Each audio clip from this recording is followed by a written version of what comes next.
All Quiet on the Western Front is a film I saw pop up on Netflix, and I went in with low expectations because Netflix's name was attached to it. But knowing the book and the fact they've done other adaptations, those things as well, I was skeptical. But I came away blown away, which is why I'm doing a video on it. And obviously, there's obvious spoilers going to be ahead, so you've been warned. Now, I want to preface this video by saying this is not going to be a comparison about this film and the book. I'm just not really interested in doing that. The film changes and leaves out a lot from the book. I'm okay with that because I think it tells a wonderful story on its own, and the cinematography in this is just, I mean, look at this and this and just look at this.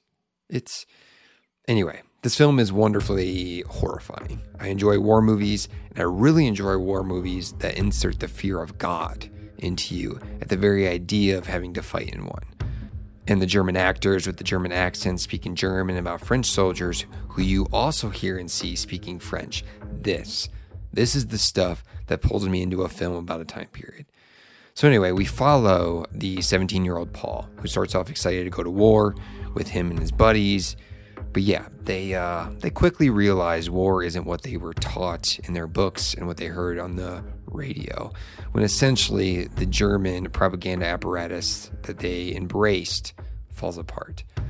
But the opening sequence showing dead soldiers be stripped away of their clothes and boots for the next soldier as though they were being stripped away for parts for the next person in line was heartbreaking, but it was an experience to watch.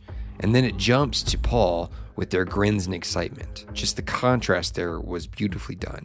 And then to be handed a uniform with the previous owner's name tag still on it, it set the tone for the entire film for me.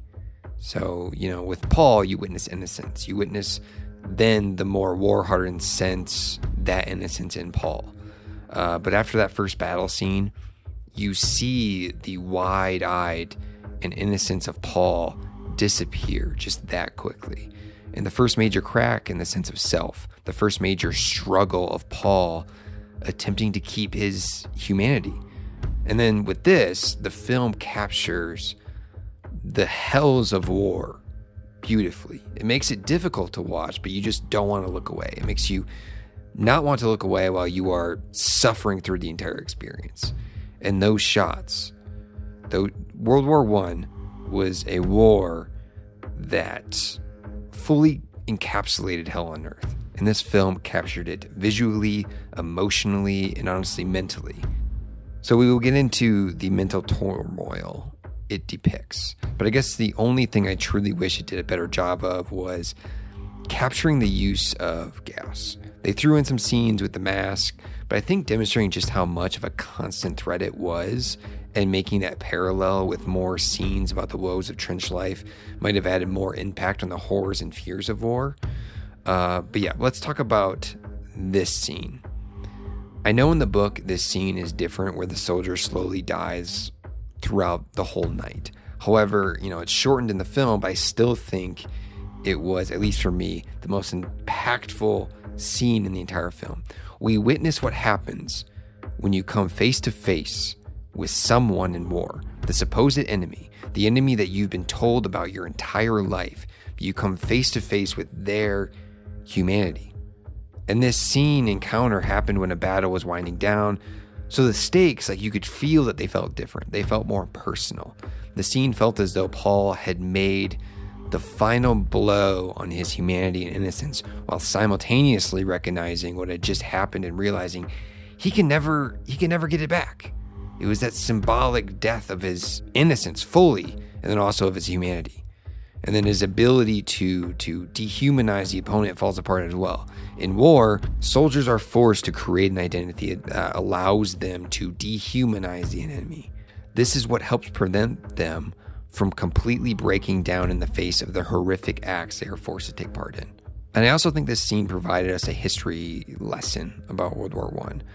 The war was a turning point in modern warfare. It was the first war where there were more deaths from actual combat than disease. War had changed. War had changed forever. The weapons of war had changed, and the effects on soldiers changed with it. physically and psychologically. So World War I wasn't the war to end all wars. It was the war that changed all wars, including how we understand the body, brain, and soul. And I think this is what this film does wonderfully. You see, World War I raised questions for doctors, for psychologists on how to rehabilitate a soldier returning from war, how to rehabilitate a soldier that had barely survived countless situations where they faced certain death. What do you think that does for the psyche? What do you think that does to the sense of self? The answer is kind of clear. It destroys it. And Paul felt it be destroyed in that pit with the French soldier. The sense of his former identity, the sense of his humanity, his sense of connection to a more what is called normal society. So the war ends, and the soldiers that survive, they no longer have a tether that is maintaining their sanity. Back to normal life no longer feels normal because pieces of their soul have died. We see that throughout this film. So although the common soldier was often viewed as, a stat on the war strategist sheet and map, the medical field came to learn that each individual had a story. Each individual had a unique story because of the trials and tribulations that war put on their body and mind.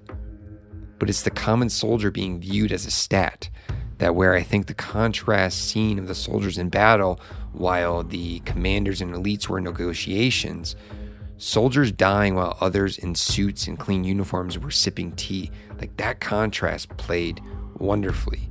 And that's where we further witness commentary on identity and even the ego in the last half of the film. Because the soldiers, they think they're all going to be returning home, only to be put in front of their commander, and be told that they must enter one final battle. But why? Why? Because he's a soldier at heart. It's all he knows. It's his identity. He will not let that down. He will not set down that identity. So it's just like another elite viewing the common soldier as a pawn in their own dream. The soldier that is struggling with their soul, but they don't see them as souls. The elites don't see them as souls. But it's the depiction of the war ending, about halfway through the film, to only then be surprised that, oh no, there's, one more battle, just demonstrating symbolically and visually how war drags. And I think it helps demonstrate that this can be matched with how the threat of war drags. There's never truly a war to end all wars. And in that final battle, you see a more expressionless Paul. He has lost his humanity. He has lost his friends. He is purely and simply trying to survive. We witnessed the story of this soldier. We witnessed his final moments. But lastly, I don't know if it was intentional, but Paul's dog tags not being taken, I think, provides another message symbolically, is that although we witnessed the story of Paul, in the end, he was used as a pawn. He was forgotten. His story was forgotten. He did not go down as a hero.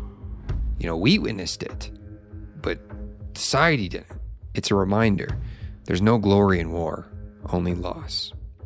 And if you enjoy videos, I'll be doing more videos like this, but you should hit that subscribe button, hit that like button, and turn on notifications. But yeah, thank you for listening and watching, and tune into the next video.